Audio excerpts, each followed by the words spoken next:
OBC वर्ग के आरक्षण को लेकर सुप्रीम कोर्ट का फैसला आने के बाद कमलनाथ ने पॉलिटिक्स में बड़ा मास्टर स्ट्रोक खेला है। उन्होंने बयान जारी करते हुए पार्टी स्तर पर नगरीय निकाय और पंचायत चुनाव में ओबीसी को 27% आरक्षण देने का ऐलान किया है। उनके इस ऐलान के बाद से भाजपा में खलबली मची हुई है। पूर्व मुख्यमंत्री कमलनाथ के मास्टर स्ट्रोक के बाद भाजपा ओबीसी आरक्षण को लेकर अपना बचाव करने में जुट गई है। कमलनाथ ने सुप्रीम कोर्ट से ओबीसी के आरक्षण पर फैसला आने के बाद खुद पार्टी स्तर पर ओबीसी वर्ग को 27% आरक्षण देने का ऐलान कर दिया।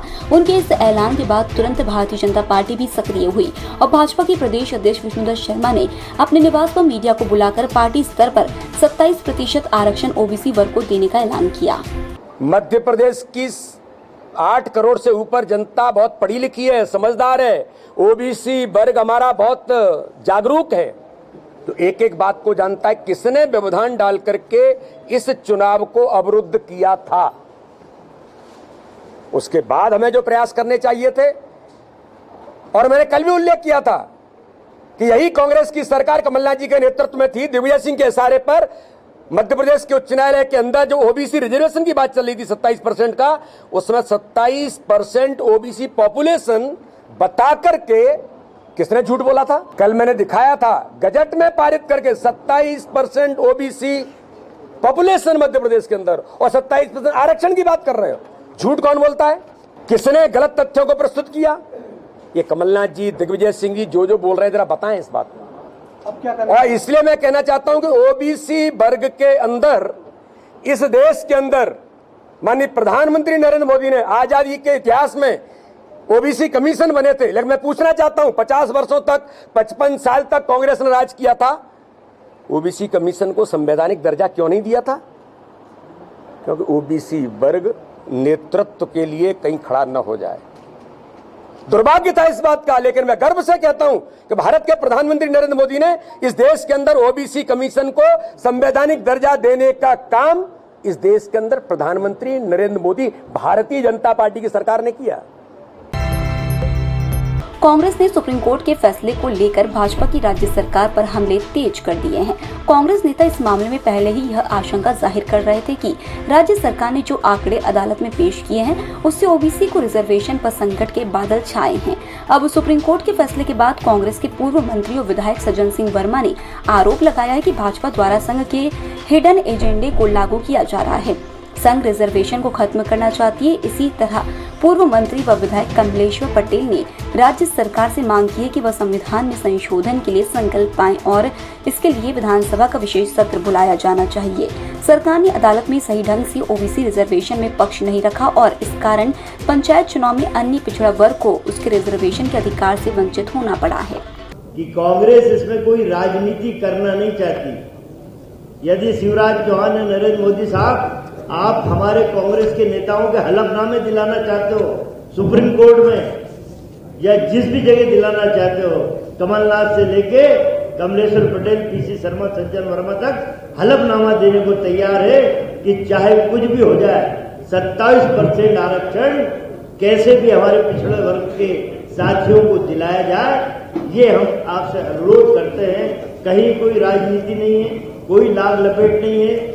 जिस वर्ग का जितना अधिकार है वो दिलाने के लिए आज ये प्रेस कॉन्फ्रेंस, ये न्यायपालिका ने सिद्ध कर दिया कि भाजपा की सरकार ने, शिवराज चौहान ने कुठाराघात किया है पिछड़े वर्ग के तमाम साथियों के साथ जो मध्य प्रदेश में निवास करते। इन्होंने कुछ भी डॉक्यूमेंट प्रस्तुत नहीं किए, न कोई सही स्थिति प्रोजेक्ट की। SC ST को आरक्षण का प्रावधान किया, ये तो स्पष्ट हो गया। अभी तक में कम से कम कुछ तो स्वीकार किया इन्होंने, पर हमारी पार्टी, हमारे नेताओं ने हमेशा देने का काम किया है। और पंचायती राज जो हमारा एक्ट बना था, स्थानीय निकाय, नगरीय निकाय और पंचायती राज का, उसमें भारतीय संविधान में 243D और T में स्पष्ट उल्लेख है कि राज्य सरकार अपने आप कानून बना सकती है और उसी के तहत ही मध्य प्रदेश कि कांग्रेस सरकार ने ये कानून बनाया था और दूसरे राज्य अनुसरण कर रहे थे। तो इनकी मंशा अगर साफ होती तो इस तरह का अध्यादेश नहीं लाते, मेरा फिर से आरोप है। और कांग्रेस के नेताओं के ऊपर आरोप लगाते हैं हमारे वकील साहब या राज्यसभा मेंबर के ऊपर आरोप भाजपा के नेता लगाते हैं, ये आरोप प्रत्यारोप से काम नहीं चलेगा। और जो आप रिव्यू की बात कर रहे हैं, रिव्यू में ये सारी प्रोविजन है नहीं। जो काम आपको समय पे करना था वो आपने नहीं किया। अब प्रदेश की जनता को, पिछड़े वर्ग के लोगों को गुमराह मत करिए। अगर आपकी स्पष्ट मंशा है तो मध्य प्रदेश विधानसभा का सत्र विशेष आहूत कीजिए और यहां से संविधान में संशोधन के लिए प्रस्तावित करिए। और आपकी केंद्र में सरकार है और हमारी मांग है कि सिर्फ मध्य प्रदेश नहीं, पूरे देश में आरक्षण की व्यवस्था मध्य प्रदेश के साथ साथ 27% आरक्षण पिछड़ा वर्ग को मिले, ऐसा प्रावधान आप एक्ट में संशोधन करके कर सकते हैं। तब किसी न्यायालय का कोई जोर नहीं चलेगा। जिस तरह से आपने सामान्य वर्ग को आरक्षण देने के लिए 10% आपने भारतीय संविधान में संशोधन किया है, उसी तरह से पिछड़े वर्ग को भी आरक्षण देने के लिए आप संशोधन विधेयक लेकर आइए, अगर आपकी मंशा स्पष्ट है तो। सुप्रीम कोर्ट ने ओबीसी आरक्षण को लेकर फैसला सुनाते हुए 2 हफ्तों के अंदर पंचायत और निकाय चुनाव कराने के आदेश दिए हैं, जिसके बाद मंगलवार को राज्य निर्वाचन आयोग में निर्वाचन आयुक्त बसंत प्रताप सिंह ने पंचायत विभाग के अधिकारियों के साथ बैठक की और इस बैठक में पंचायत एवं निकाय चुनाव की तैयारियों को लेकर समीक्षा की गई। यह निर्णय लिया गया कि 12 जून तक एक चुनाव कराया जाएगा और 30 जून तक दोनों चुनाव कराए जाएंगे। आपको बता दें कि नगरीय निकाय चुनाव की सारी नियम प्रक्रिया पूर्ण हो चुकी है, जबकि पंचायत चुनाव में अध्यक्ष को लेकर आरक्षण होना बाकी है।